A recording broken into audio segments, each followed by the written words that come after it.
You don't have to change everything tomorrow. You make one choice today that is consistent with your overall vision. Willpower has a lot of different components, but I think the most underappreciated is that. How do we develop willpower, and how much willpower can we have before we break down? Is there a threshold? Yeah. Well, so I define willpower as the ability to make choices that are consistent with your most important goals and values, even when some part of you does not want to. So when some part of you has another desire, agenda, whatever. So it's when we have a vision, important vision that we really care about. But if we don't have an important vision backed by like a strong foundation of meaning, then we're always going to be breaking our willpower is what I'm hearing you say. And then it's not willpower. So I'm not somebody who says willpower is defined by you never, and then fill in whatever behavior you judge. I'm not even going to fill it in because I don't want to go there. Yeah. Like a lot of people define willpower as don't do this, don't do that, always do this, always do that. Like it's like there's a tablet somewhere that said like the commandments of being a good human being, and that's it. That's what willpower is. You must never eat gluten. I don't know, whatever it is. Right. No, willpower is about being in control of your choices that reflects who and what you care about. So absolutely, part of willpower is you have to get clear about your values and your goals, the roles and relationships that matter. I don't consider it willpower if you're able to suppress every desire, or you're able to force yourself to do stuff you don't really want to do because you think that you should. That's something completely different. And then so once you're clear about what you care about, then you get to play with all of these sort of psychological tricks and tools to support you, like lowering your standards. So too often people think if I'm going to, let's say you want to change what you eat in a certain way that you believe will make you healthier or give you more energy, or prevent the recurrence of cancer, let's say. And you got some data and you got some ideas, and it's really hard. You don't have to change everything tomorrow. You make one choice today that is consistent with your overall vision. And it is amazing the upward spiral you can create when that's the standard you set for yourself, that you look for opportunities to make any choice that's consistent with your goal or your value. And then you start to experience the benefits of it, the actual payoff. You feel a sense of pride or gratitude to yourself. It changes how other people see you, and they start creating situations and environments that support your goals. So that's like one thing that you can do. I mean, there's so much behind this idea of habit design. I mean, you can make your environment support your goal. So you can stop thinking about it in terms of, I have to have control all the time. And like we were talking about planning ahead for the worst. Imagine you're going to be the most tired you've ever been. You've had a really hard day. There's cookies in front of you nonstop. Yeah. You feel like the weakest version of yourself. How are you going to support that person? And you take care of them in advance. You might not want to, but you're going to be that version of yourself at some point. What can you do for them? Invest in them and like create an environment that makes it harder to fall off track or easier to do what's support you. And you said at one point that willpower is a biological mind-body response, not a virtue. Yeah. Can you explain what that means? Yeah. So in part, so willpower has a lot of different components, but I think the most underappreciated is that we have an instinct that slows us down that is in contrast to fight or flight. So a lot of people know the fight or flight instinct, where like you panic and you are ready to defend yourself or escape a burning building, right? So that's like an instinct we have. We have another instinct that if you know what your goals are, right, that it requires that, and your mind recognizes you are in a moment that is pulling you away from your goals and your commitments. You are tempted, you are distracted, you are self-doubting. And your mind recognizes that, it can actually kick in a biological instinct called pause and plan, that actually it decelerates your heart rate, it increases your focus, it activates areas of your brain that help you remember your goals and your values in a way that's actually pretty different than fight or flight. Fight or flight often shuts down those systems of the brain and amplifies the sort of the immediate short-term survival gratification systems of the brain. So when you know that you have that instinct, again, it's part of why training your goals and your values really does work. It sounds, I think a lot of people think, well, okay, but like I have no power over whatever my temptation is. Well, part of the reason you feel like you don't could be because you're not triggering that pause and plan instinct, that your mind is not clear enough yet that if I've made a commitment to being like have a certain presence with my family, and I'm tempted by my device going off. Right. If in that moment, my mind needs to recognize this is a threat to my relationship with my partner or my child. So you have to train that so that your body and brain will show up and help you. Constantly training our minds. I'm a believer that self-doubt is the killer of dreams. And it doesn't matter how talented or educated or skilled we are at something. And if the world believes that we are the chosen one to accomplish something, if we don't believe in ourselves, it's not going to happen. And I'm also a firm believer that it doesn't matter if the world doesn't think you can do anything. If you are the one that believes you can, then you can. And my mission is to really help people eliminate self-doubt and learn to believe in themselves more. I'm curious, what are some of the things that you've learned as a psychologist on how we can eliminate doubt and build self-belief and confidence? That is truly not my mission. I think it's interesting. Like self-doubt can also be a gift. So, and this is, I don't know, I don't really want to have an intellectual argument about it. I think that in general, my orientation to life is it's really hard to eliminate a lot of the things that we don't like, or that reflect sometimes the not so helpful sides of human nature. And so one of the things I'm really interested in is, okay, what if we started from the assumption that I might never be able to convince you to have no self-doubt. Maybe you can do it, but let's say that they didn't find you yet. So I'm going to be here helping someone, hasn't worked yet. How in a moment of self-doubt can you draw on something bigger than yourself so that you feel willing to step outside your comfort zone, even if there's part of you that doesn't believe you can do it? I mean, I felt that at every stage of anything in my life that has mattered. There's some part of me that wonders, am I adequate to this moment? And for me, rather than try to convince myself that I am, what works for me is to think about the best possible outcome if this turns out okay, like who I could help, what I could contribute, how I might grow, what joy or meaning I might experience, and to say I'm willing to take a risk. Well, I would reframe it in saying that if we don't have the ability to take the chance to go on stage and speak because we doubt ourselves that much where it cripples us from actually taking the chance, then that's going to hold us back from actually accomplishing anything or learning or feeling or experiencing life at its richness. But you need to be able to have the courage to move forward on your dreams. Otherwise, you won't achieve them. You won't even give yourself the chance of achieving them. So for me, it goes back to training.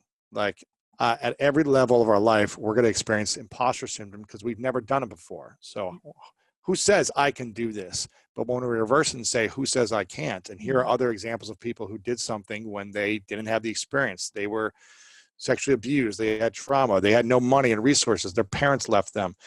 There are models of people that accomplished things when they were an imposter to that. And there was no proof that they would actually be able to accomplish that.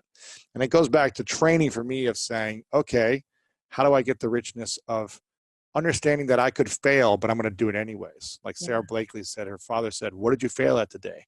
That's going to allow you to have more confidence in actually going with what you want.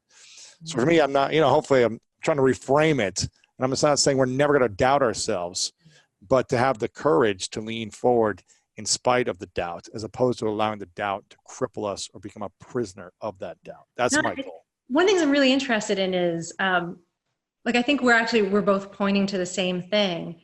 And people need to hear things in different ways. There are people who need to hear you say, eliminate self-doubt. Self-doubt is the enemy of all. That is going to awaken in them their courage.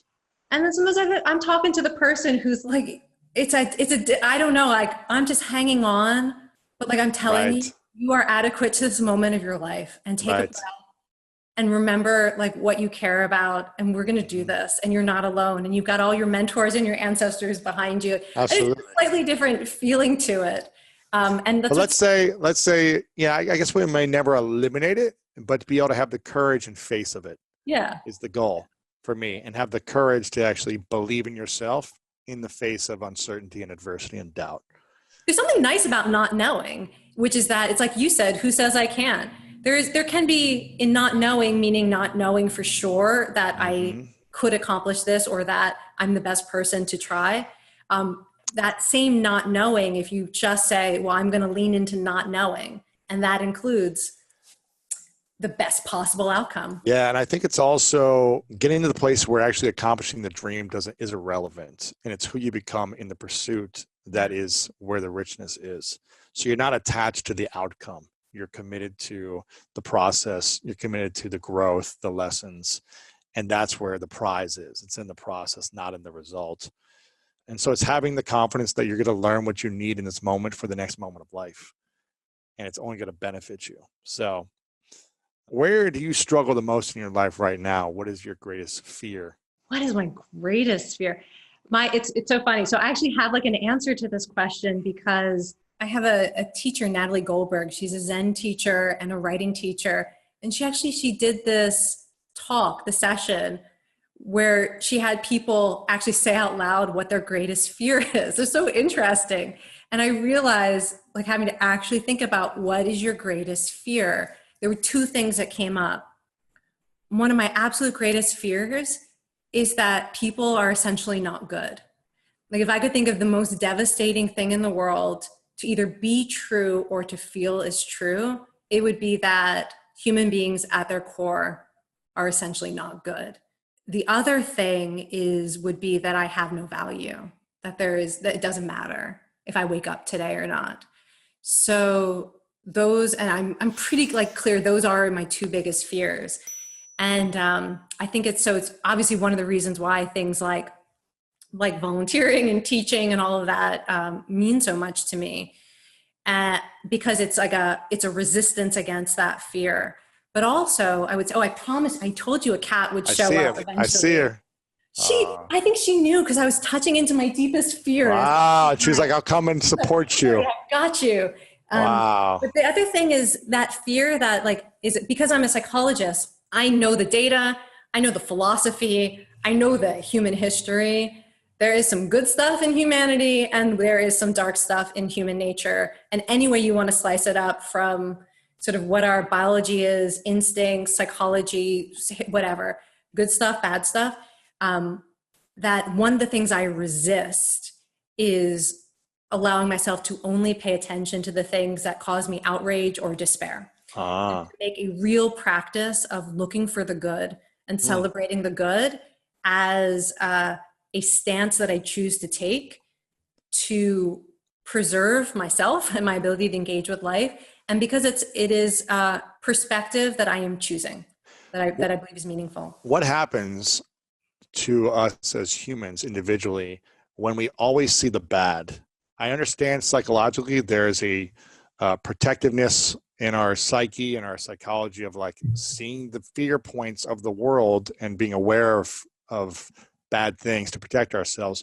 But what does it do to us when, especially during this last 6 months, it's like if something is bad everywhere you look, something is wrong with society or with COVID or whatever it may be, how does that affect us when we always see is bad and we never say, well, where could the good be in this moment? Yeah. I mean, this is one of those mindsets that really matters. So, we started out talking about stress mindset, and that how you think about stress can have a very big impact on your health and your well-being. And it turns out one of the other mindsets that has a huge impact on anything interesting you might want to measure is, they sometimes refer to it as benevolent beliefs. But things like, do you benevolent beliefs? Benevolent. I know it's a weird, I don't know. I'm thinking like if somebody wants to do a Google Scholar search. Sure. Like, that's some interesting research. Well, here's the search term you need. It's benevolent beliefs. But here's what it means. To be able to see the good in human nature. So like I could ask you, do you agree that you can trust more people than you can't trust? That might be a question that would be on a scale measuring your benevolent beliefs. And it turns out that if you in general have these more benevolent beliefs about the world, you live longer, you're healthier, you Really? have better relationships. In every context, except there are some contexts where it's not so useful. Like if you live in a highly corrupt society where it's just actually funny. This is the first time I've talked about this research where is it possible we actually do live in the society where these benevolent beliefs are not always going to be as protective as they usually are? I don't know. But so in some circumstances, you can believe in the good beyond the good that is actually being demonstrated. And it goes back to, like we talked about, how your brain can be changed by trauma. When things are the most difficult and dangerous, it's actually better to be accurate than overly optimistic or trusting. However, in most contexts, to be able to see the good that exists in yourself, in your community, and in others, first of all, it gives you the ability to do what matters in your own life with less despair and less hopelessness. It opens you to receiving support where it's available. You become more willing to take help. Yeah, trustworthy. Yeah, a lot of people now, in this time, at least in our country, in the United States, right now, a lot of people have had to ask for help who aren't used to relying on help. And it's really difficult to receive help if you have a story in your head about how you can't trust most people and most people are bad. It's interesting that belief really becomes a barrier to receiving help when you need it. So there are all sorts of ways that choosing to primarily see the negative, which can be true and real, it can undermine your ability to do what matters most in your own life, in your family, in your community. So you can tell I'm not a super Pollyanna-ish person. I really believe in holding opposites. Yes. So having discernment and saying, okay, let me have discernment in this moment and make sure I feel good about it. So you have to let your heart be broken by the things that are wrong and difficult in the world. You have to. That's a strength. And also a strength is look immediately around you for evidence that is not all that exists in the world. And then sometimes you choose to be that. If you can't find it, you choose to be it, and then it gets reflected back to you. It's interesting. So having these benevolent beliefs most of the time, except for when you need discernment and making sure you're checking and balancing on things, I'm hearing you say the research proves that you live healthier, you're happier, and you live longer when you have these benevolent beliefs. Is that accurate? The research is consistent with that. You talk to scientists, we don't like to use the word prove. Okay, the research is consistent with the idea that, and again, it's not because of magic. It's because it changes who you are and how you interact with the world. And trust is a really good example of something that is often reciprocated. And also there's some interesting research that people who are the most generally suspicious of other people, the most mistrustful, are the worst at actually discerning people who are manipulative or lying or I think everyone's lying. Exactly. So you don't actually know what the real signals are. And one of the things that I feel like to be able to sense, I think the more that you are connected also to your own true pro-social instincts, you can smell when other people are faking it. Yes. You're really good at recognizing in others things we have deep embodied experience with. And so if you know what it's like to care about others, to want to help others, to want to stand up for truth and what's fair, if you have that in you, you just recognize it in others, and you can recognize when people are misrepresenting themselves as that. Sure. It's funny you say that. I used to always practice this and just say, it might be weird, but I used to always practice this and look for money on the ground. I didn't have any money growing up, but I was just like, I'm going to find money today. I'm going to find it. It's going to come to me. I'm going to find it. And I would just always find a quarter, $1, $100, $20. I would just see it on the ground or somewhere that someone left it. It's like I stole it. It was just on the ground in the streets. And I was just like, I see money all the time because I was looking for it and I was allowing for it to come to me. You see this a lot in LA with girls who say, there are no good men. There are no good men. They all cheat. They all lie. They all break my heart. And the more they say this and believe in that, the more they're going to see it. It seems like if you believe in the goodness that, I've had some bad experiences in the past, but I'm going to choose to believe that there's some great men out there or great women or whatever it may be, then hopefully you'll start to see that and attract it. Yeah. And actually, it's so funny. One of my Zen teachers, she wrote a book. I'm trying to think what it was called. It was something like, not be the person you're looking for, but like, I forget what the title of the book was, but it's basically this idea that not only should you believe that it's out there and look for it, but whatever it is you're looking for, the more you train it in yourself, it is, again, it's not magic. It's that other people recognize it in you. And then the whole, like the world conspires to help you find it. My friend, Matthew Hussey, who's a love coach for women. When I interviewed him, I was like, what's the trick to finding a great partner? Finding, whether it's the one or just a great partner, what's the trick? What's the secret? He said, you need to get a piece of paper out and write down a list of everything you want in that partner, like write every quality, and then you need to become those qualities and those things. And you'll start to see it, like attracts like, you'll start to mirror each other and you'll recognize it because you're being that. You can't expect someone to be smart and funny and successful and financially abundant and all these things, and then you not be those things and attract it. It's just not going to work out typically. So you need to become those things you want in someone else. Yeah. Or work on them. Nice. Great advice. I've been studying the mind-body connection since I was a child. Some of my first memories are about how the mind and thought has power over the physical body and curing disease in the body through a religion that I grew up in called Christian Science, which is all about the thought and mind practices, founded by a female in the 1800s. And I'm curious, you talk about how we think about stress can either save our lives or kill us. Can you tell us why our thought around stress is more important than the stress itself? Yeah. So I do try to avoid the language of like, if you think about stress the wrong way, it will kill you. In part because I actually came to regret that I had done a lot of teaching and speaking and writing about how stress itself can kill you. So, because I'm a health psychologist, I was trained to view stress as the enemy. And if you look at the science, you can find evidence that stress increases your risk of everything people don't want, from heart disease to depression, all of it. But almost 10 years ago, I came across this study that made me really rethink stress. And it was a study that tracked about 30,000 adults for almost a decade in the US. And at the beginning of the study, they asked people, first, how stressful is your life?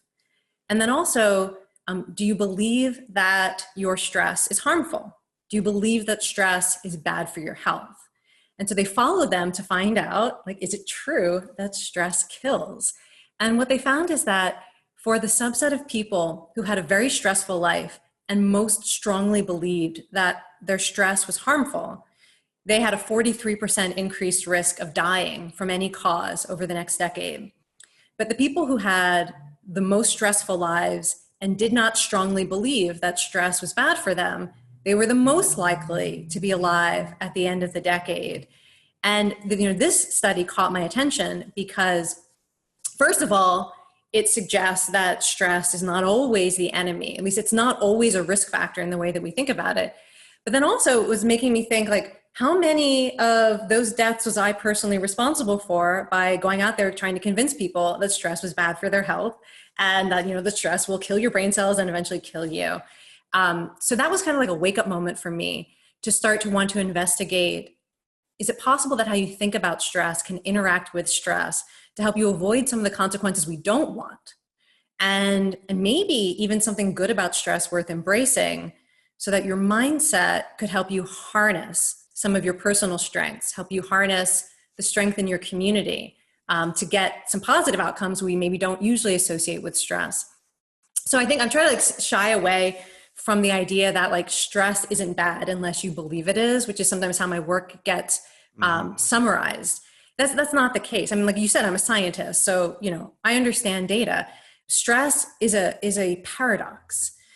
Stress is not something that we often get to choose. So it's not like even if you had a wish list and you could say, I want this much stress and this type of stress, it's not like we have that opportunity. So what I'm really interested in is this idea that we now call it the stress mindset effect, that there are ways of thinking about stress that can make your body's response to stress healthier, that can change what happens in your brain in moments of stress, that make you braver, more resilient, more willing to accept help from others.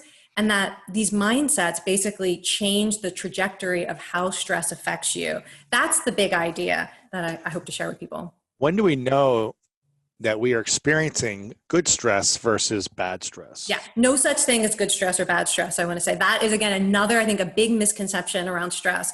Because, people will say things like, oh, good stress, it's like the stress of getting a promotion, or the stress of winning the lottery, or the stress of doing something really exciting that you're good at. Like that's good stress. And bad stress is all the stuff we don't want. It's the pain, it's the suffering, it's the loss, it's the uncertainty, it's what we actually mean when we say we're stressed. It's all of that. So I, forget good stress, bad stress, because it sets us up to think that if we're experiencing what all of us will instinctively say, didn't want this, like the bad stress, that's the real stress for most of us. And again, most of us don't get to choose how stressful our lives are, how stressful the world is. I mean, the time we're living in now is a perfect example of that. And if you label things good stress, bad stress, it can lead to things like believing, like let's say you're trying to homeschool your kids right now, and it's enormously stressful, and you're feeling like a bad parent and a bad teacher, and you can't figure out how you're going to get through today, let alone tomorrow. If you believe that's bad stress, you're going to believe, I'm not cut out to be a parent. There's something wrong with my kids. There's something wrong with, my life. And I just here's the distinction that I like to make. Life can be difficult. So that good or bad, but stress is what arises in you when something that you care about is at stake. So it's your thoughts, it's your emotions, it's your biology, it's the stress hormones, it's the adrenaline, it's your desire to reach out to others. It's sometimes a sense of outrage and anger. It's all the stuff that emerges to help you meet a moment that matters. And so what I like to focus on is in moments of stress, some of those instincts are going to be healthy and helpful, and others are not. So rather than like stress being good or bad, it's about learning more about your stress responses, the repertoire that's available to you, and how do you get good at stress so that you can tell in a moment of stress, is this a moment that requires slowing down and going within? Or is this a moment that requires being vulnerable and asking for help? Is this a moment that requires ignoring everything else and rising to the challenge because it's an emergency and I need that adrenaline, so let's do it? There's a lot of different ways to be good at stress, and that's the good that I like to focus on. Yeah, I'm a big believer that our life is an interpretation, and the language we use dictates the way we think and feel. And the more we say, I'm stressed, I'm overwhelmed, any word that we use after I am, we start to manifest more in the mind and the body, and they connect, and we create that. I'm sick, I'm not feeling well. The more we say these things, now we should be aware of these things and not just act like it's not there. But I think when we use language and almost eliminating the word stress or overwhelm and reframing it can be a powerful thing as well. What is your thoughts on how we use words around our stress, anxiety, loneliness, depression?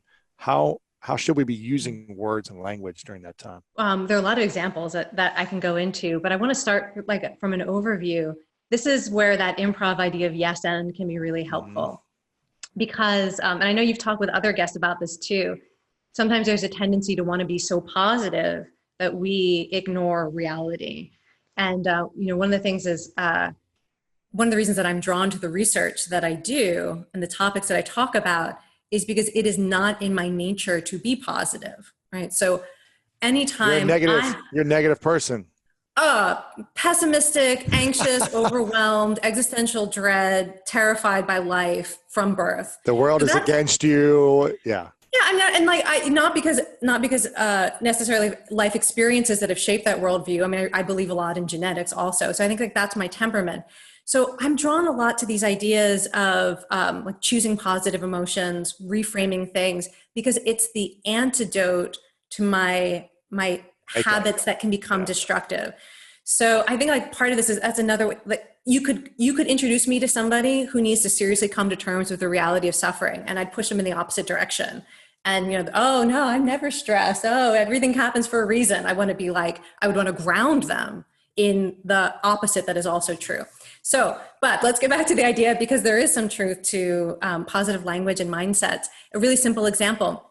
We know that the physiology of anxiety and excitement are really similar in your body and in your brain. And if you were to take someone who's feeling really anxious, measure their heart rate, look at the ratio of stress hormones that are coursing through their bloodstream, and you look at someone who's really excited, they're almost identical. One of my favorite studies was actually they had people jumping out of airplanes, and some people were terrified, and some people were like, this is what I live for. Physiology looked exactly the same, right? The only difference is the story that they were telling themselves about this experience, you know, whether they felt capable of it. And so there's research suggesting that in moments of anxiety, even if truly you're anxious, you're not excited in that moment, if you say to yourself, all right, well, my heart is pounding. This means my heart is in it. My heart is giving me energy to meet this moment. And you could try saying to yourself, like, I'm here for this. Or whatever your version of, if saying I'm excited feels like too far, just, I like to say my heart is in it, which is a step from anxiety towards excitement. Yeah, it's not about lying to yourself or faking it till you make it. It's about saying, okay, my body is getting ready for this. I can feel my body in this moment, so let's roll, you know. And what we know is that as soon as people do that, it starts to subtly shift their physiology in a way that actually is a little bit healthier than like a fight or flight response. Yeah. So, you know, it's more in their favor as against them. Yeah. You get more energy, less inflammation in your body. You're starting to move towards a stress state that really is just helping you have energy and courage and enjoy the moment. And it also increases positive emotions like confidence and enthusiasm. It makes you better able to connect with other people too. I mean, there's studies that do a similar kind of mindset reset for people who are about to enter a stressful conversation. And like, you know, one of my favorite studies, it found that people made more eye contact and they were more likely to mimic the other person's body language in this really natural way that helps build rapport, just by reframing their anxiety as energy that they could harness, as a sign that they care. So that's one example. And that, you know, that's a far cry from something like saying, this is good for me, therefore it is. There's something, you know, these resets are pretty specific because they're grounded in biological reality. I'll give you one other example. One of the biological things that often happens when we're stressed is changes in our brain and in the hormones in our body that make us lonely. And you can start to feel really alone. And what most people don't recognize is that is just like when your heart is pounding, it's your body trying to give you energy to act. When you feel lonely, that's your brain and your body trying to get you to connect. It is making you hungry for support, for connection, for allies, for teamwork and cooperation. And so it produces like a hunger for social contact and community. And too often people feel that loneliness, and what they think is, it's because I'm alone, it's because no one understands, it's because I'm the only one. And they mistake what the signal is, and they tell themselves a story that actually makes them further withdraw. So that's another type of like stress signal that when you understand what's happening in your biology, you can embrace it and say, this is a sign to reach out. Wow. So when we feel lonely, we shouldn't continue being lonely. We should actually reach out and create connection and not say, no one's going to understand my pain right now, so I'm going to stay in my bed for 2 weeks and watch Netflix alone and get more depressed. That's not the solution. Yeah, often it's interesting. I mean, this is sort of speaking more broadly as a psychologist, I often find that the beliefs that people tell themselves that are most painful are almost always, it's just telling you what you care about. Like when you're telling yourself a story about being alone and lonely, what you're actually revealing is like, you know, people care about you and you need to reach out. Like you need your people, you need your community. I've never really thought about it that way and saying like, if I feel lonely, it means people care about me. Yeah. And I need to reach out because they want to get connected too. Your body and brain, they aren't stupid. If nobody cared about you, you wouldn't actually experience a desire for community and contact. The brain is very interesting. It's like, you know, it's funny with depression, often one of the most insidious things about it is depression will actually start to lie to you, and it will start to tell you there's nothing you can do and there's nobody who cares. And you actually have a very suppressed stress response. And I don't mean you're not suffering, but stress is, you know, it's a physiological thing. And it often involves hormones and energy and brain activity that is trying to push you in the direction of meeting life. And when you're depressed, you actually stop feeling like there's anything that you can do to meet this moment, or that there are other people who could help you and support you. And like that's what's so insidious and ugly about depression, is it's a lie. If you're not in that state, you can really start to read a lot of these signals that we experience as difficult emotions or annoying physiological symptoms of stress as actually pointing you to the strengths that you have, and how you can respond and what you need in this moment. What's the reason for depression for human beings? Why does it happen to so many people when it doesn't feel like there's a good purpose for it? What is that reason? There are a lot of theories about this, so I won't say that I know any of them to be better than other theories, but I do subscribe to the idea that you wouldn't see something in humanity that has no purpose. So a lot of the things that we experience as not something we would choose for ourselves, things like grief, anxiety, depression, anger, they serve a function. So one of the thoughts is that depression in its sort of initial form is meant to help you conserve energy and withdraw from reactivity and giving away of your energy and attention, so that you can kind of pull back, slow down, pause, and process what's happening in your life. And that's psychologists sometimes call that like reactive depression. It's normal, it's typical when things in your life are difficult. And you feel completely overwhelmed, completely stressed. People don't understand you, and you're just like, okay, I need to take a break to actually reflect on what's happening in my life. Yeah, almost in the way that if you were running an ultra marathon, you get tired and your body and brain work very hard to convince you to slow down and take a break because it's in your best interest. Now, so that's one theory. Another theory, which I find very plausible, is that depression is the equivalent of what you see in animals called the defeat response. And this is if you are an animal in the wild and you experience so much rejection from your community, your family, your group. So you've been ostracized. You have very little access to resources on your own. You can't find a way to survive on your own. You will see these changes happen in the brain and body that they're called the defeat response, but it's this biological cascade that basically convinces animals to crawl away and die, to give up on life. And so if you stress out a rat enough by, say, putting them in a cage with a bunch of rats that bully that rat incessantly, and the rat can do nothing to escape, and you're not giving it resources, and it's got no purpose in life, you will see changes in that rat's brain and biology that then if you throw the rat in a bucket of water, it doesn't even try to swim. It just gives up and drowns. So I think that a lot of what we experience as depression, and why depression is an epidemic in so many cultures right now, so many societies, is that a lot of people are experiencing kind of the equivalent of being in a cage and being bullied and not being clear about what can I do to improve my circumstances. Who cares about me? How can I contribute to the world? Yeah. And I'm not saying it's necessarily true. I mean, you can feel that way even when something is possible, right? That it's part of how and sometimes it actually is true. Sometimes you really are in circumstances that can trigger a defeat response. So I think that's another reason why depression might exist, in which case it's doing nothing for you.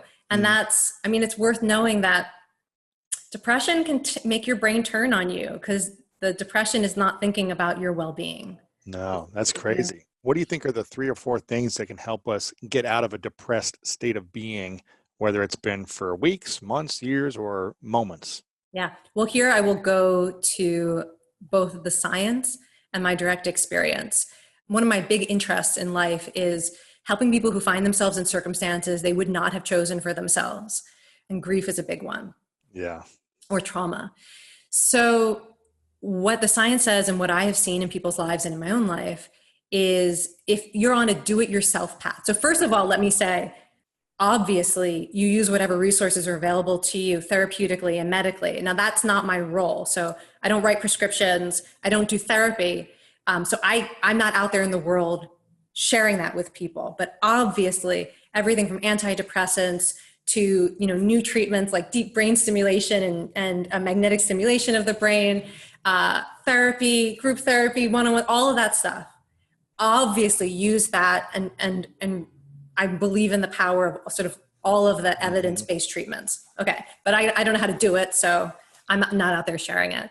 So if you're on a do-it-yourself supportive pathway, in addition to or instead of that other stuff, exercise, number one. And I know how that sounds to somebody who's depressed. I know because I've actually been in the state where it was so hard to move. I would have punched someone who told me to exercise if I had the strength to punch someone who told me to exercise. So I understand what it can be like to be in a physical state of depression or grief, where every cell in your motor system is saying, don't move, making it impossible to even get to put one foot in front of the other. That said, there is nothing else you can do that more dramatically and profoundly changes your brain chemistry immediately and in the long term to relieve depression, whether we are talking about the brain chemistry that kicks in, the adrenaline and the dopamine that just gives you a little bit of energy. Even if you're depressed, that tends to kick in immediately, to over time, as your brain learns how to benefit from exercise, you will start to get an exercise high that gives you high levels of endocannabinoids and dopamine and endorphins that just transform your outlook on like the day that you exercise.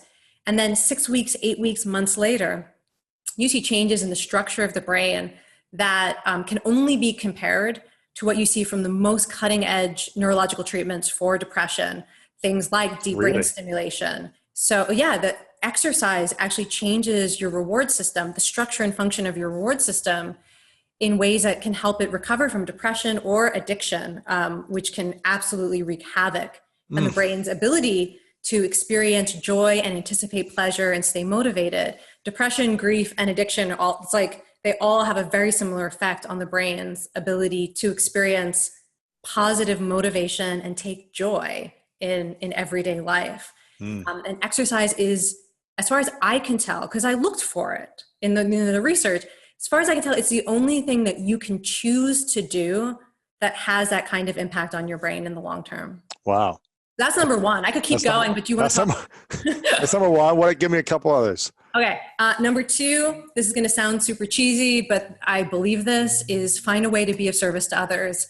The research really supports this as well. But if you think about, we talked about depression as being possibly, for some people, it's like a defeat response, where you've had experiences in life that have misled you into believing that you don't have value or that you aren't cared about, or there's nothing you can do to make a difference in your life or in the world.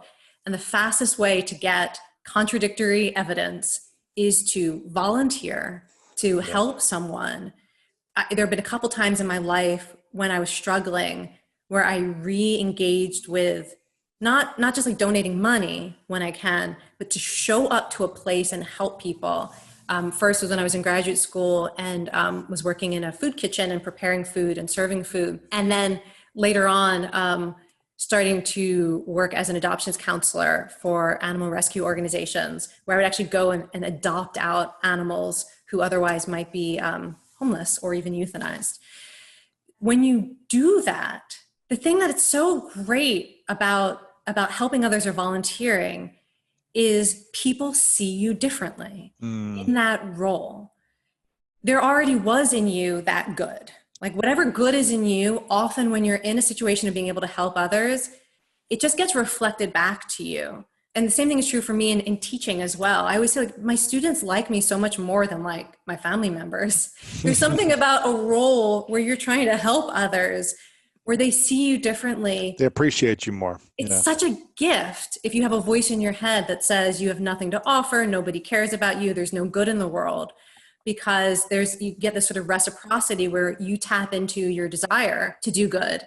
You see, first of all, that you aren't the only one suffering. That's another great thing about helping others, is it makes visible what might otherwise have been invisible. As you see how many other people are struggling with food scarcity, how many other people are struggling with addiction, whatever capacity you're able to volunteer or serve in, you start to realize you aren't alone. even if that struggle is different than your own, you see the common humanity of it. And again, that people see the good in you. So that, I'm sure that sounds cheesy, but I'm gonna stand in the truth of that. And then the third thing, and there's science that backs service. Yeah. And not only that, I mentioned this in my TED talk. So of course you can always find studies showing that stressful life circumstances are bad for your health. So if you lose your job, if you get divorced, if you experience trauma, could that increase your risk of physical health problems, diseases, new mental health challenges? Yes. But there are all of these studies showing that if you are someone who regularly volunteers, or you have a caregiving role that is not in and of itself a major source of stress. I mean, there are caregiving roles that are enormously stressful, but if you're able to give care in a way that is not that extreme, that those events don't take the same toll on your physical or mental health.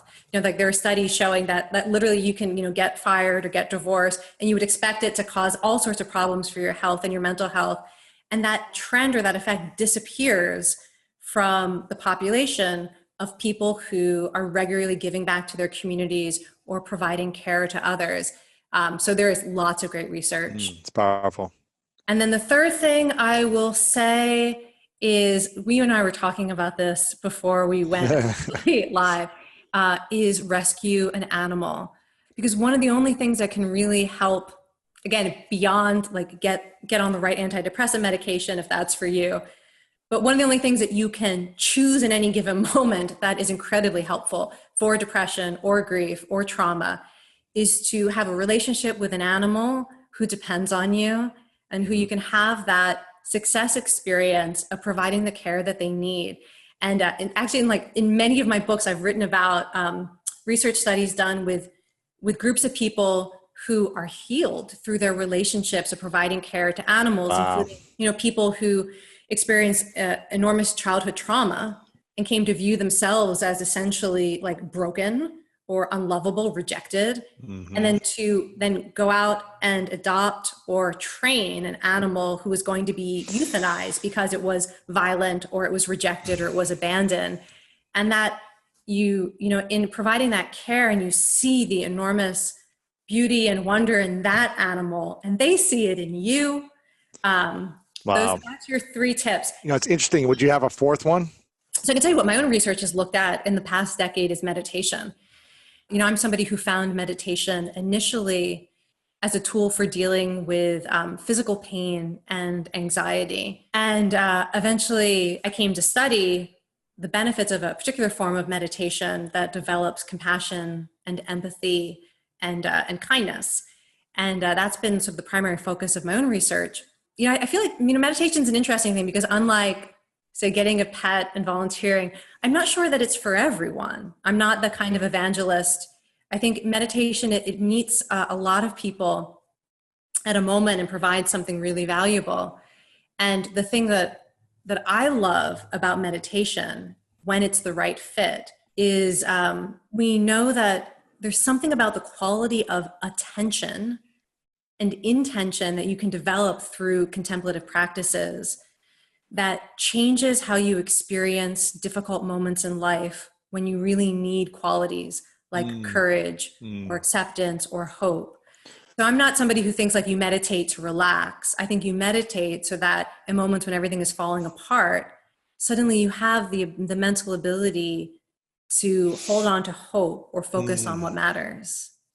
That's interesting you say that, because when I meditate, I have a practice for about 12 to 15 minutes in the morning that I actually learned when I went to India to study, to become a meditation teacher. Actually, I've been meditating in different forms since I was probably 16, 17, through like sports psychology training and sports and visualization, things like that, mental imaging, seeing the future, all these different things. When I meditate now, I visualize everything going the way I want it to be. I visualize peace and love and happiness and accomplishing my goals and being in service and helping others heal, all these different things. But there's a moment in my meditation where I think about, what if everything goes wrong today? What if something happens here and something happens there and I get injured or this and that, everything goes wrong. How will I respond? Will I react and say the world is falling on me? Or will I respond with a sense of peace and groundedness to manage it all? Because I think how we respond to stress really matters. Sometimes more than the actual stress itself is what I'm hearing you say. It's like how we respond and show up, because stress and challenge is going to happen. Difficulty is going to happen, and we don't live in a perfect world. Yep, absolutely. I mean, maybe it's the pessimist in me, but I always encourage people to imagine how things can go wrong, because then when it happens, you can actually say to yourself, honestly, this is what we trained for. Exactly. And I think Navy SEALs do this, and it's all about coming back to like, okay, you have a mission, but we know the out. Okay, if everyone dies, what are you going to do? If this happens, what are you going to do? If someone loses a leg, the plan never goes to plan. So you have to have the backup plan for everything, I guess, is kind of and I try to do that when I go on stage. I think about, okay, what if the lights shut off? What if the video doesn't play? What if the slides don't work? How am I going to improvise as opposed to being caught off guard? Yeah, absolutely. It's so funny. So I actually teach a public speaking and communication class to graduate students at Stanford. And we do this whole exercise where I have them imagine their absolute most dreaded worst case scenarios. We figure out what you could do, and we do it collectively, because I know it's going to happen to somebody. And what I want people to have is not just the memory of like, okay, I trained for this, I've thought about it, but also in that moment to feel like the support of our whole group and community behind them saying, you've got this, Wow. like we've got your back. But yeah, there's so many applications to this. And when it comes to things like behavior change too, that like if you have a goal for yourself, we know from the literature, one of the most important things you can do is pay attention to and then predict how you're going to be pulled away from that goal. So when I used to teach this class called The Science of Willpower, and everyone had a willpower goal in the class. And the very first assignment, first week is, don't change anything right now. I want you to pay attention to how you are not doing whatever it is you say your goal is. I want like a process map of it. What do you say to yourself? What distracts you? What gets in the way? What do you give your time to instead? What are the emotions that trigger the behavior you're trying to change? I want you to get all that data, and then you start planning for it, rather than say just starting from a commitment. I'm going to do this and hope for the best. Yeah, I think it's all about having that game plan, the backup plan when things go wrong, when they don't go the way you want them to go. I'm curious about, you talked about these 4 ways to kind of overcome depression on your own without medication and therapy and things like that, kind of the do-it-yourself ways. Yeah, and I'm actually not I'm always a fan of do it together. I think there's also something empowering in knowing that there are choices you can make, even if you don't have access to the latest and greatest brain stimulation techniques. Like that, going for a walk in nature has the same effect on your brain as the brain stimulation. To me, that's incredibly empowering. But at the same time, I'm not like a DIY, like drink herbal tea instead of get treated for cancer person. Sure. It's interesting because I was interviewing Dr. Laurie Santos, who's a happiness researcher at Yale. And I asked her, what are the 4 scientific ways to become happier? And she said, exercise, gratitude, service, meditation. And I go, it's to overcome depression. Right? We're not geniuses. It's just the data. Right. And I go, so you're saying all this woo-woo stuff that people in personal development have been talking about for decades is actually now scientifically backed. Gratitude, exercise, these things are like now being studied at Stanford and Yale. Let me tell you something about gratitude, because I have very specific beliefs about how to make this effective. So gratitude is also something that I've done some work around. And here's the most effective way to use gratitude for your own well-being. It should focus on human interdependence, not things or circumstances. So, at the end of the day, one of the exercises that I will often do is I think about the people who played a role in supporting me that day, known to me or not known to me. So a package was delivered this morning. So I'll imagine, I didn't see who it was who delivered it, but I know that somebody did. And I have an experience of gratitude to that person and the work that they're doing. Gratitude to my husband, gratitude to anyone I interacted with. One of the reasons that gratitude improves well-being is not because it makes you feel better. That's the mistake a lot of people think about gratitude. They think it's like an exercise that will boost their mood and then they can fall asleep at night. I'm so grateful for my health. I'm so grateful for my whatever. the reason that gratitude can have enormous effects on your well-being is because gratitude is a social emotion. And the primary like biological reason human beings have the capacity for gratitude is to strengthen your social network and improve relationships. So every time you experience a thought of gratitude towards someone in your life, you are strengthening that relationship and that social network. And we know just that thinking about it. Just thinking about it, and then you interact with that person differently. And gratitude has been shown to elicit more support from other people, that your experience of gratitude makes you more willing to ask for help when you need it. Gratitude builds trust. It enhances your social relationship. So that's why I really encourage people, if you're going to do a gratitude practice, don't think about trying to make yourself happy by thinking about things that you're grateful for. Think about truly instilling a mindset of interdependence, of recognizing that there are people in your life who you can rely on. It might not, you start with what's true, and then people in your life who support you in ways that they might not even know they're supporting you. And here's the great thing is this is where you get to when this is a mindset you really understand, is you come to understand the same is true for you too. And then it becomes easier to receive gratitude from others. It becomes easier to recognize the value that you bring to different situations. And that comes, full back to when we were talking about depression, that opening to feeling gratitude for others is also a way of opening to receiving gratitude and compassion from others. And that's really hard for a lot of people. Why is it so hard to receive acknowledgement, gratitude, compassion, compliments from others? And what are we saying to ourselves and to the world when we block or deny compliments, compassion, gratitude, acknowledgement? I love that you frame it that way. So I've had to work on this myself. Receiving sincere gratitude or receiving the kindness of others, receiving true sympathy or empathy, it's a moment of intense intimacy and vulnerability where people are seeing you. And sometimes what's really vulnerable about that is they're seeing that you care and that you tried. They're seeing that you suffer. They're seeing that you're weak or that you're human, that you have pain. It's this incredibly heightened intimacy. And that's why it's so hard for a lot of people. It's not just like, oh no, it's not like it's necessarily about humility or not wanting to be a burden on others. I mean, sometimes that's part of it, but it's you shut down because there's so much rawness in that moment of being seen, either for your good or for your vulnerability or your suffering. So that's one of the reasons why it's so hard for people, is because we typically just don't walk around raw. And there's something about that shift that happens when someone is sincerely offering you sympathy or sincerely thanking you. I blush often when that happens. I just feel the heat come in and I almost want to hide. So the way that I worked with it is, all of the research and my direct experience that people will say that the most meaning in their life comes from either being able to help other people. So who am I to say, no, I don't want your help. I don't need your help. Can't help me.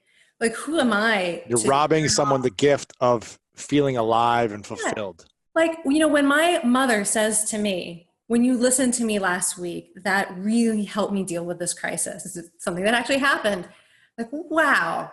I was nothing else needs to happen today. Wow, that I'm so glad that I was able to do that. It was so meaningful to me. To think that then I would be reluctant to give her the same opportunity to support me. That's not how this works. It only really works if it's a full cycle and we're open to both offering and receiving kindness and gratitude. So how do we learn how to accept the compassion, gratitude, support, acknowledgement of others and not block it? How do we learn that practice? So there's a very specific way that I teach it that's related to my research. So we have this whole program called the Stanford Compassion Cultivation Training Program. It's this whole 8-week thing where we use things like meditation and one-on-one interactions to practice this. So, I'm not saying people need to go home and try this with their pet right now or their partner. But so for example, one of the things we do in this context is we learn this meditation called Tonglen, where you imagine breathing in awareness of whatever stress or pain someone else is going through. And you imagine breathing out support, hope, strength, compassion, kindness. So it's a sort of, you learn to be this vessel to connect with the strength of your compassionate heart that allows you to open to actually being with, to witnessing and receiving and acknowledging someone else's pain and suffering. And in that moment to connect to the intention to care and support. And it's this meditation you do. And we do it as a partner exercise where we have a conversation. You know, I would share with you something difficult that I'm going through, and you would share something difficult you're going through with me. And then we would practice this exchange where I'm imagining I'm breathing in awareness of your stress and sending you compassion, and you're breathing in my stress or pain and breathing out compassion. And then I like to flip it, and then you just imagine you're breathing in what the other person is sending you and allowing yourself to receive it. Wow. Now that's super woo-woo. I'm not saying that that's for everyone, but it's powerful in the right context. But when it works, right? Yeah, and I think that even if that whole idea is like your nightmare, there's still the idea behind it is that one of the skills you have to learn is not falling apart in the presence of pain or suffering. And there's a lot of ways to do that. You know, you mentioned how do we not fall apart when we're in our deepest like exercise, by the way, is another really good way to do it. So one of the keeping your body strong. Yes, and like, what do you do when you're? So I have a saying when I work out, when I'm lifting weights, don't have an opinion about it. Either your legs can do this or they can't. And I'm doing a squat, and I will literally say to myself, don't have an opinion about this. You're either strong enough to do this or you aren't. And it's okay if you're tired. It's okay if there's some message in your brain that says, I want to stop. You check in with reality. And if you can do this next rep, you do it. And there's something that you learn in exercise that is about, okay, I'm a container that can hold a lot of things that can feel difficult and that I have an instinct to run away from. And so exercise can be another way to train your capacity to stay in the presence of your own discomfort or somebody else's pain and stress. Is there any research or science around people who have been through constant trauma, constant stress, deep levels of suffering for many, many, many years, where they either live a long life or they actually don't live a long life because the body had too much trauma and stress? Is there research around this that actually having more trauma could potentially be beneficial if you interpret it differently? That's probably not how I would phrase it. And here's why. In my experience, so many people are used to having their own suffering or trauma minimized that if you start talking like that, no matter what data you have, in a way, you're like subtly re-traumatizing people. Like, right. You're not acknowledging my trauma. Yeah. You're just not doing it right. like that is not. So here's how I would put it. First of all, there's interesting research that adverse life experiences and trauma can change your biology in ways that are helpful if you stay in that environment. So things like increasing inflammation, changing your brain in ways that help you detect threat, that if you stay in an unsafe environment, these are really helpful changes in your brain and in your body to keep you alive. So it's not like you're broken. But if you're no longer in that environment, it can take a while for your brain and body to catch up. And so you can end up being at increased risk for things like heart disease or depression because of the long-term toll of some of those changes in your brain and in your body. Like, the reason that stress and trauma have these negative consequences is that we learn from experience. And trauma is a big experience that basically opens your capacity to be changed by life's experiences. So we're biologically primed to be changed by life. Your brain and body are always waiting to be changed by experiences. Really? And trauma is a big one. It basically opens up this window of plasticity. And a lot of times we get changed in ways that we end up not loving. You know, like PTSD is a perfect example of your brain and body learning from experience, learning a lot of useful things, but it doesn't feel useful when you're being triggered by sounds or you can't sleep at night. or you feel like nobody understands what you've been through. It doesn't feel useful, although, technically your brain and body are trying to protect you, particularly if you're still in an environment that caused the initial trauma. So the thing that I like to focus on is not that like trauma can be good for you, but that our ability to be changed by life's experiences can be good for you. You are still plastic in that sense. And so when we look at people who have flourished despite trauma, often it's because they put themselves in other life experiences that are both positive and increase plasticity. And there are like biological events in your life that increase plasticity. So when you become a parent, it doesn't matter if you gave birth to the child. It's very traumatic a moment, right? It's like, can be beautiful and traumatic. What it does is, even if you're adopting, even if you are, a father who did not go through pregnancy, that it actually, your brain changes in ways that make you very receptive to learning and to being changed by that experience.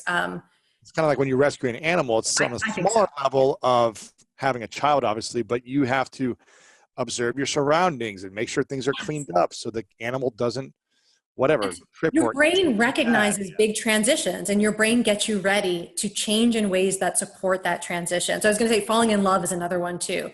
If you are in a really bad relationship or a good relationship, man, is that a window of plasticity that can deeply change how you experience life, how you think about yourself, your physical health. So I think that if you understand that even if you have been traumatized in ways that are not great for your health or your happiness, to appreciate that often it's the people who are most strongly affected by negative events. You are also most sensitive to positive events. There's genetics behind this. The people who are most negatively affected are also the most positively affected, not by trauma, but by positive experiences. That means that you can start to find a way to move forward. You look for those life experiences that hold meaning for you. You look for a way to make this a turning point and a transition to re-engage all that capacity for change. That's the thing I would highlight more. And the other thing I will say is, when I was writing my book on stress, I talked to a researcher who has studied the impact of traumatic and adverse life events on all sorts of outcomes. And he usually talks about this being like a curve. And I've stopped talking about this because I feel like people then think like you need just the right number of traumatic events to be happy and resilient. But the idea is like, if you look at the general population, if you've had no trauma or adversity in your life, you are not a resilient person. You start to have some negative life experiences and you start to seem to be more resilient. Like if somebody stresses you out, you have conflict, you experience a failure, you're more likely to continue to thrive, to learn from it, to persevere. And then what you see this curve is, okay, you had a lot of adverse experiences in your life. That may not be so great. But I said, well, okay, what about the people who've had some? A lot of trauma, a lot of adversity. Like they're not on that bell curve. Mm-hmm. We're not talking about the difference between like 2 traumatic events in your life and 3, but 2 and 20, 30 years of being in an abusive relationship. Something like, where are they on this resilience chart? And what he said to me was, God, some of those people are doing really, really well. Those people are super interesting. What he wants people to know is you are not doomed by your past adversity or trauma. That's what those people demonstrate to him. When he has studied people who've had extraordinary trauma in their lives, they're just off the charts in all sorts of interesting ways, and not always the adverse outcomes. So I love that. That's the idea that I really appreciate. Yeah, that's interesting. It's funny. I did an interview with the professor and researcher Jordan Peterson. I'm not sure if you're familiar with his work, but he talks about how as a parent, you shouldn't be protecting your kids. Obviously, you want to protect your kids, but he's making a point that you shouldn't want them to be totally safe in every environment, have pads on every wall, and make sure you're watching every move. Like, you want them to experience adversity because that will make them be able to stand on their own as an adult. And the more adversity they face as a child, the greater they can learn and start to appreciate and everything like that. And you don't want them to be so soft all the time. You want them to have some toughness, and it takes not protecting your kids all the time in order to develop some of that I guess, attitude of overcoming adversity, I guess. Yeah. The training. Because if you don't have the training from 0 to 18, how are you going to take on adversity when life happens? There's a lot of research on this. This is a very popular view among developmental psychologists and educators too. And I like to put it in some context as well. So the most important thing for helping children become resilient and thrive is to have a positive relationship with an adult that creates a secure attachment. So, if you're the parent or you're the caregiver, your number one job is to make sure that that child believes that you will care for them and care about them, and it is not contingent on a whole lot of other things, like that you yourself are managing to be sober, one day a week, and that's what it's contingent on, or that your child has to achieve a certain level of success in some domain. So that is the number one job of a parent, is that secure relationship where a child is confident that you will care for them and about them. Then, if that's in place, the experience of failure, setbacks, all that stuff is typically positive in a child's development, in part because they know that they're not going to lose access to the most important thing, the one who cares and loves for them. Love. They're not going to lose love. Right. And then also, if you cannot protect your child from the suffering you really want to protect them from, you can't change the world, you can't erase whatever the circumstances are, when you can't fix the world for them or protect them from things that truly a parent would love to do.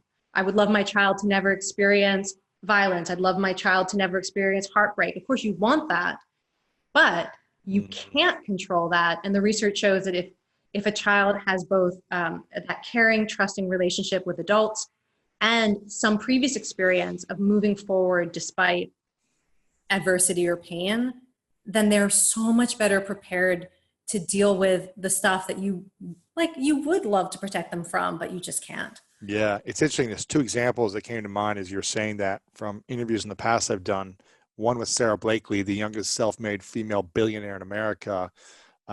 She said that every night for dinner, when she would come to the dinner table as a kid growing up, her father would ask her, "What did you fail at today? What was the thing that didn't work out?" And she had to always have something to come up with to say, "Well, this didn't work out," or "I tried this thing at school," or whatever it might be. And he would celebrate her and still love her based on whatever failure she had that day, small or big. And so she was celebrated and loved no matter what. It was in the effort of actually, at least you went for it. You tried this. That's great. You took a risk. And then when I interviewed Kobe Bryant, he said that the first year he really got into basketball, he was in like a summer camp for the whole summer and he didn't score 1 point the entire summer, this whole league.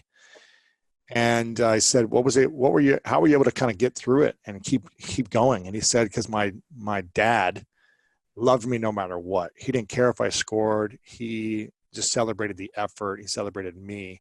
And he said, I don't care if you win or lose, I'm going to love you either way. And he said that gave him the courage and the confidence to say, okay, let me just keep going. And if I fail, I'm still going to have that parental support, right? Which is what you're saying is the most important thing. And knowing you have somewhere at least to go and lean on if something happens. So I think it's an interesting point of conversation for sure. You mentioned a few minutes ago about the runner's high. Mm-hmm. And I wanted to ask you a question about that as it came to my mind, talking about sports right now. And you said the exercise high, excuse me. But what I've always heard people say is the runner's high. Can you break down what the runner's high or the exercise high actually does for the body or the mind scientifically? Yeah. So I know it's called a runner's high, but I'm not a runner. So there you go. Exercise I have to get my high from other workout things. High. So what the runner's high is it's this reliable change in your brain chemistry that happens when you engage in continuous movement for about 20 minutes or so and like a moderate intensity. So I always tell people, if you know your heart rate is getting up, you're breathing more deeply or more quickly, and you're using some of your muscles, it's going to get you to that place. So, yoga, weightlifting, riding your bike, swimming, dancing, all of that stuff. And the changes, so first of all, if you ask people to describe it, One of the things that stood out to me when I was all over Reddit, like the Reddit threads, like, what does a runner's high feel like? Or looking at the scientific literature. I mean, people have written whole dissertations just asking people to describe a runner's high. Two things stood out to me. People feel powerfully optimistic. So there's something about whatever happens in your brain chemistry that makes you feel hopeful about your ability to engage with life. That was interesting. And the other thing is people kept using the words loving and connected. I feel like I'm in love with everyone I see. I feel connected to everyone in my life and everything in the universe. And so I got really interested in like, what could be happening in your brain that would make you feel powerfully hopeful and also loving and connected. And then I came across the research that it's not primarily the endorphin rush that people usually think the runner's high is. To get an endorphin rush from exercise, a really powerful endorphin rush, I'll just give you like a spoiler. If you want a powerful endorphin rush, because it definitely amplifies the pleasure of exercise, you need music, you need other people, or you need intensity. Those three things, that's what gives you a rush of endorphins. Endorphin rush. Music, moving with other people, or more intensity than what is required to get a runner's high. You don't have to work that hard to get a runner's high. Anyways, so the brain chemistry is actually endocannabinoids primarily in combination with dopamine and adrenaline. And endocannabinoids, which of course lots of people know, that's the brain chemical that cannabis mimics. And endocannabinoids, in their natural function in your brain, they basically turn up good stuff and turn down negative states. So endocannabinoids, they interact with systems of your brain that produce pain, stress, worry, negative rumination, anger. They take those systems of the brain and they're like, shh, quiet down now, not the time for that. And then that would be great. Like, I think a lot of people would love that. It was it. But natural levels of endocannabinoids also strongly enhance all reward and pleasure signaling in your brain. So reward system is what makes you feel motivated, hopeful, optimistic, confident. And then you've got the pleasure system that means like, oh, that sunset's so beautiful, or, oh, it feels really good to move my body, or, this cake tastes delicious. Whatever is good already, endocannabinoids make heightens it even better. It's on steroids. I mean, right. So some people have experienced that with cannabis as well. But here is the thing that is most interesting about exercise-induced endocannabinoids is they seem to selectively enhance social pleasures. So it's not just this cake tastes better, but when it's naturally working in your brain from exercise, it means that you enjoy interacting with other people. All the pleasures you could get from a hug or a high five, from eye contact, feeling like connection rather than intimidating, the warm glow you get from working hard to solve a problem with someone else, or the warm glow that you get from helping someone else, the way it feels good to share in laughter or listen to someone tell a story, all of that stuff, the stuff that bonds relationships. Endocannabinoids enhance your comfort and your pleasure from all of those activities. And like so think about it. That is the neural signature of exercise, is to set you up to be a more social version of yourself, a more optimistic version of yourself. I just that's one of the reasons why it's so good for depression. That's one of the reasons why, when you enter into a team as an athlete and you play a team sport, it's got some of the greatest benefits in my mind to eliminating negative states, suffering states. Anytime I would go to school, I was pretty much suffering all the time because I was horrible in class. And I just felt like it was confirming how ignorant and stupid I was every time I tried to read and I couldn't comprehend every math class, whatever. I was just like, I suck as a human being. After school, you get a 30-minute break and go into 3:30. And now it's got 2 hours of fun, goal setting, teamwork, connection, moving your body, exercise. I always felt like, I'm not the dumbest person alive because there's this community. There's this, I feel better. We're working towards a common goal. We're learning lessons. We're overcoming adversity together. And that kind of teamwork mentality while working out is one of the greatest feelings in my mind. And that's why a lot of athletes get depressed after they retire, after their senior year is up and they don't make it to the next level.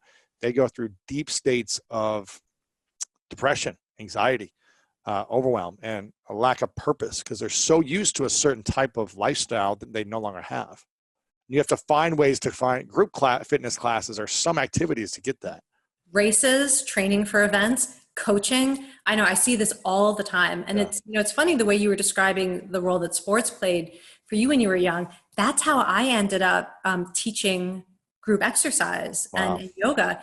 Is I had that same experience coming to graduate school. My first year as a graduate student, I had some big setbacks, made a bunch of mistakes, thought about dropping out, felt like a total failure, inadequate, don't belong here. But I started teaching yoga and dance through the aerobics program. And literally like the couple of hours a week that I had that positive experience with other people ended up becoming enough of a sort of a reserve of well-being to let me stick with something that was important, even though I'd had all these failure experiences and, I wasn't sure that I was up for it. You also said in an interview with Sean Stevenson, a buddy of mine, that exercise makes your brain more sensitive to pleasure, which you were just alluding to right there, that the more we exercise, the more we actually are stimulated by pleasure in a lot of different ways. And that it actually changes the structure of your brain. This is something that, this goes back to why exercise is so good for depression. And it's funny because it's in contrast to a lot of the other things we turn to when we want to feel better. So, and again, this is, when I share the science, I always worry it's coming across as judgmental, but, one of the things that I've done a fair amount of work around is addiction. And one of the things that makes me so upset about why addiction is devastating is because a lot of the substances that initially bring people relief or reward, whether it's alcohol or any other substance, that initially it really is giving you a reward and relieving inner suffering. And then it turns on you and it starts destroying your brain's capacity to experience reward or relief from anything other than that substance. Wow. And you see it in the structure of the brain. Your brain literally becomes unresponsive to anything other than the thing that you developed an addiction to. It's cruel. And exercise seems to be one of the only things that makes us feel good in the short term, that teaches the brain to become more responsive to every other kind of reward in life. And whereas a lot of the things that we get addicted to in a negative way actually undermine your capacity for joy. And you can get addicted to exercise too, but for most people, it's this kind of positive dependence where they realize that it's keeping their brain in a state that supports their ability. Makes them happier. Yeah, there might be some extremists who train way too hard where it's negative effects on the body and the mind because they're working out. Mm-hmm. Yeah, it's too much stress. They're too addicted to like body dysmorphia or whatever it might be, then that's an issue. But if you're going to be addicted, we're all addicted to something. And if you're going to be addicted to anything, it might as well be to healthy habits and service, because if you're doing good for yourself and doing good for someone else, then those are good addictions. This has been really powerful, Kelly, and hopefully we can have you back on in the future sometime. You've got a book out right now called The Joy of Movement. Oh, you have it. Of course I have it. Yes. Which is all about how exercise helps us find happiness, hope, connection, and courage. And you've got a lot of other great stuff online. You've got another book about the power of stress, the upside of it, and about willpower as well. Got a great TED Talk I recommend people checking out. We'll link up some of these things in our show notes. People can get the book online or at stores if you're able to go to stores right now. And you're not that active on social media. At least I didn't see you on Instagram. But is there any way? Oh, no, I'm on Instagram. But here's what I use social media for primarily, besides doom scrolling on Twitter. I was like to quit. But I love just one-on-one interaction. So I'm on Instagram, Kelly Marie McGonigal. You're not going to hear a lot from me, but people who want to interact with me, message me, send you a message. Me. I like giving people an opportunity to just touch base with me. But you're not going to see that many pictures of my cat every now and then. So Kelly Marie McGonigal on Instagram, Kelly McGonigal on Twitter, and kellymcgonigal.com. We'll link up some of that stuff on our show notes here. I want to ask you a couple final questions. The first one is what I ask everyone at the end. It's called the 3 truths question. And I'd like you hypothetically to imagine for a moment that this is your last day on earth and you've accomplished everything you want to accomplish. You've pursued things you want to pursue. You've served all the cats in the world to find their homes. You've done the things you want to do. You've lived a great life in your terms. And for whatever reason, all of your materials, your books, your videos, your content has to go with you to the next place. And no one has access to your information anymore. But you get to leave behind 3 things you know to be true about all of your experiences. These would be your 3 lessons you would leave behind, or what I like to call your 3 truths. What would you say are your 3 truths? Okay, so I am probably going to give you an answer you don't like, but I don't know. But so I don't know what the 3 truths are, but here's what I really want to leave behind.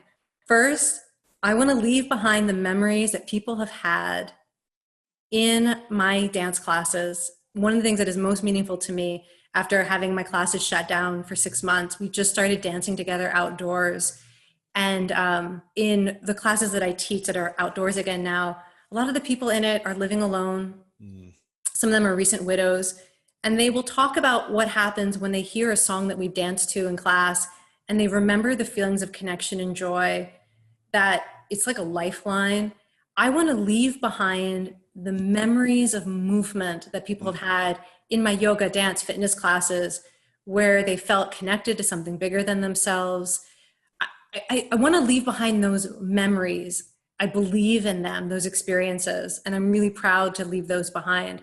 And the other thing I'll say is, like in terms of like my truths, the great thing about being a teacher, and I've mentored a lot of people in a lot of different contexts, is I have seen people who were my students become teachers.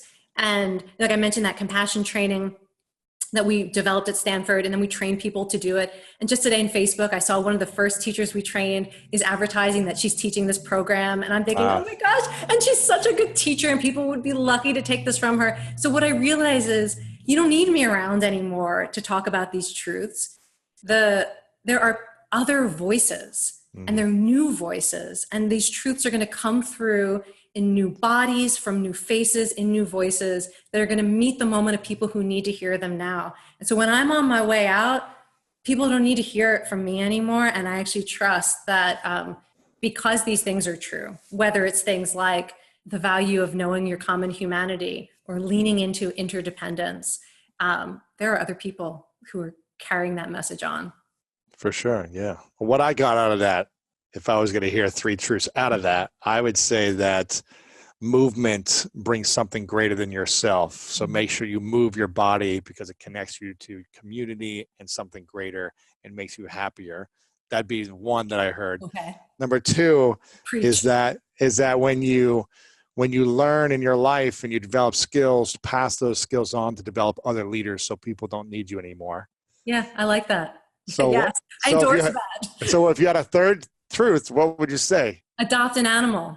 There you go. See, it's so simple. Yeah. You got this wisdom inside of you. Someone else said adopt an animal recently. I can't remember who it was. Well, it's a truth. So hopefully it's coming through many vehicles. That's great. Which keeps coming back to, I feel like I need to be getting a cat. And your cat showed up. So I'm going to go on Best Friends website and bestfriends.org. Start looking at cats to adopt here in Los Angeles.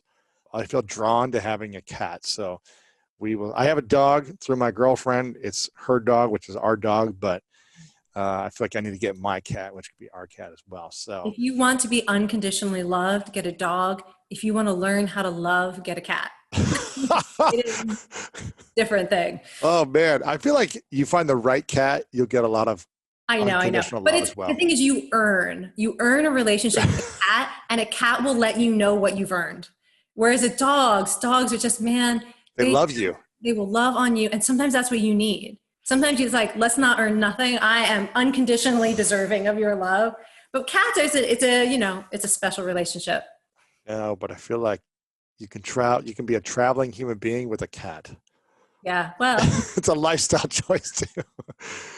Can you get the love from a cat and still leave for 2 days and not have to stress about boarding it and have someone come look after it? So adopt an animal. That's your 3rd truth. I like it. Before I ask the final question, Kelly, I want to acknowledge you for a moment. for the beautiful gift you are in the world. And I truly see the incredible wisdom and the soul that you have and the heart you have for teaching, for educating, for helping us.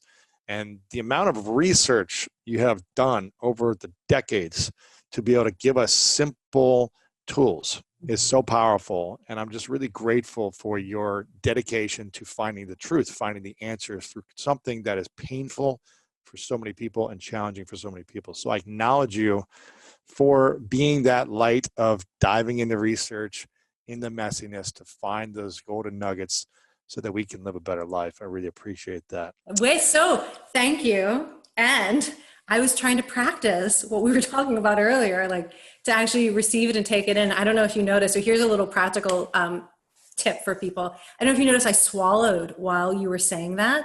What does that mean when you swallow during your time? Often it's this parasympathetic surge that happens when people are either moved or are starting to feel sometimes like a little bit vulnerable, but not necessarily in a bad way. And like if you watch people give speeches or interviews, or you're having a conversation with someone and you notice they pause and swallow, that's a really interesting sign that there's something like deep happening, that this is something that's meaningful to them or they're being moved. And so I often, like as a psychologist, that's one of the things that I'm looking for, and I sensed it in myself. Wow. So I was feeling that rawness of receiving, That's good. You got to practice it. Yeah. My final question, Kelly, is what's your definition of greatness? Oh, I knew you were going to ask this. And so I looked it up. What's in Webster's dictionary, the definition? So here's what's interesting, because I was like, I don't know. Let's see what the actual definition is, because I'm sure that I'll have a different definition. And I was surprised that it is in comparison to other people. So the primary definitions of greatness in the dictionary are being better than or superior to others. And I thought that was really interesting, because that is really not something I'm interested in. So I was thinking, well, let's give an alternative to that. Because if you think you have to be superior to others in order to be great, and greatness is an aspiration, man, is that going to set you up for a lot of suffering? Yes. So I was thinking, coming back to that, that sort of central conflict in my work of recognizing the complexity of human nature. Human nature has a lot of instincts that are destructive and harmful, and human nature has a lot of instincts that are beautiful and wonderful. I would define greatness, and what I'm personally aspiring to is making peace with that truth, and being able to make choices that bring out in myself and bring out in other people the good instincts. That's what I'm striving for. And I think like that's a definition of greatness that anyone can aspire to in themselves. Again, it comes back to the idea, you might not eliminate all of this stuff, but like you can choose to be a great human being. Love that. Kelly, you're an inspiration. Thank you so much for all that you shared. Thank you for the conversation. Adopt a cat. If you want to learn more about how to master your mind, check out this next video right here. We figured out this formula of sustainable motivation in this book. But the second question is, go back to why must I use this? Because if you don't have the why, you won't do the what. And finally, when will I use this?